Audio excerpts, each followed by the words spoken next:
আগের স্বৈরাচারী সরকারকে টিকিয়ে রাখতে গণমাধ্যম কি ভূমিকা রেখেছে এটা নিয়ে একটি সমালোচনাত্মক অনেক বক্তব্য এসছে। আপনি আপনি এই ট্রেন্ডে বা এই ইন্ডাস্ট্রিতে আছেন অনেক দিন। আপনার কাছে জানতে চাই যে এই যে সরকার স্বৈরাচারী হচ্ছে সেখানে আসলে চেক অ্যান্ড ব্যালেন্সের জায়গায় গণমাধ্যমই সবচেয়ে দায়িত্বশীল ভূমিকা পালন করতে পারত, কিন্তু সেটা যখন কোনো কোনো ক্ষেত্রে ব্যর্থ হয়। আবার গণমাধ্যম থেকেও তো পাল্টা অভিযোগ আছে যে রাষ্ট্র অনেক সময় চেষ্টা করেছে, সরকার অনেক সময় চেষ্টা করেছে গণমাধ্যমকে তাদের কাজে বা তাদের হাতিয়ার হিসেবে ব্যবহার করতে। এই নেক্সাসটা ভাঙার দরকার এবং এই স্বাধীন সাংবাদিকতার জন্য এবং রাষ্ট্রের জবাবদিহিতা নিশ্চিতের জন্য গণমাধ্যম এবং সরকারের সম্পর্কটা আসলে কিভাবে ঠিক করা যায়? আপনি খুব ভালো একটা কোয়েশ্চেন করেছেন। আসলে তো গণমাধ্যমের মূল দায়িত্ব কি? ক্ষমতাকে চ্যালেঞ্জ করা, ক্ষমতায় যারা আছে তাদেরকে কোয়েশ্চেন করা। কিন্তু আমরা সেই জায়গা থেকে দূরে সরে গিয়েছি, এর আগেও গিয়েছি, বর্তমানেও গিয়েছি। আমরা আমাদের দায়িত্বগুলো ভুলে গেছি।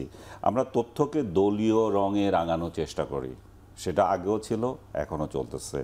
আমরা যেটা মালিক পক্ষের যে চাপ সেটাকে আমরা যথাযথভাবে মেনে নিয়ে কাজ করছি, কিন্তু মালিক পক্ষের যে চাপ সেটা মালিক পক্ষকে বুঝিয়েও আপনি যে এটা করতে পারেন, কাজটা করতে পারেন এবং আপনার জার্নালিজমের কাঠামোর মধ্যেও করতে পারেন, সেই জায়গাটাও আমাদের মানে প্লে করার মতো লোকও ঠিক ওই জায়গাগুলোতে নাই।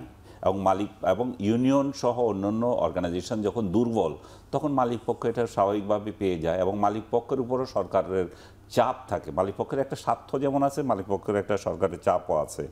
তারপরে আমরা নিজেরা কি করি? আমরা নিজেদের সুবিধার জন্য, আমরা হালুয়ারুটির জন্য নিজেদেরকে বিকিয়ে দিই, নিজেরা নিজেদের অস্তিত্ব, নিজেদের মর্যাদা রাখি না।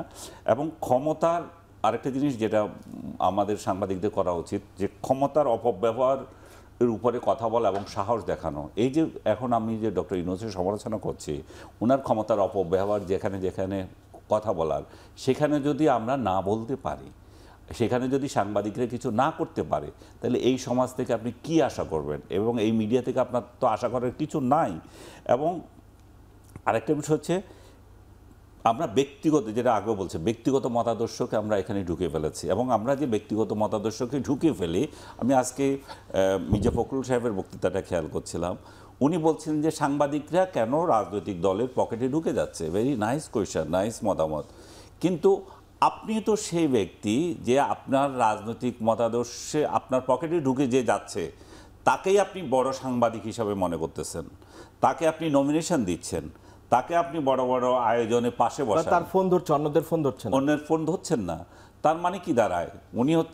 আপনি হচ্ছেন একটা সূর্য, আর এই সাংবাদিক, যে তথাকথিত সাংবাদিক, এর হচ্ছে চন্দ্র।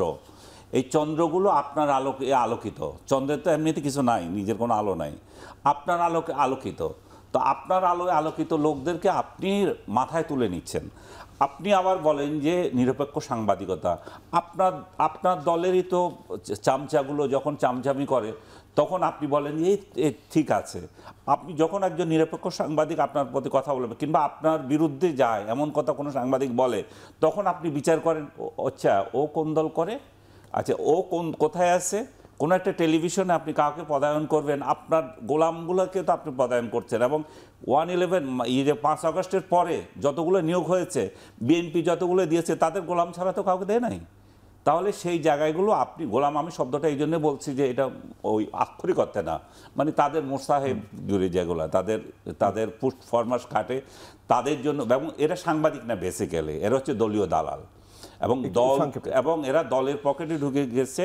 এরা এক একটা দলের, যেমন অতীতে যেমন আপনি দেখেছেন আওয়ামী লীগ আমলে আওয়ামী লীগের কিছু দলীয় দালাল ছিল, তারা যেভাবে একেবারে শেষ মুহূর্তেও গিয়ে প্রধানমন্ত্রী শেখ হাসিনাকে পরামর্শ দিয়েছিলেন যে কিভাবে আপনি করবেন, এদেরকে দমন করবেন, ঠিক একই কায়দায় বর্তমানেও সরকারকে এভাবে তেল দেওয়ার জন্য লোক আছে। কিন্তু একটা মিনিট জাস্ট, আরেকটা জিনিস আপনি দেখতে পাচ্ছেন না, সেটা হচ্ছে যে বিএনপিকে দিচ্ছে, আওয়ামী লীগকে দিচ্ছে, এই দালালগুলো আপনি দেখছেন।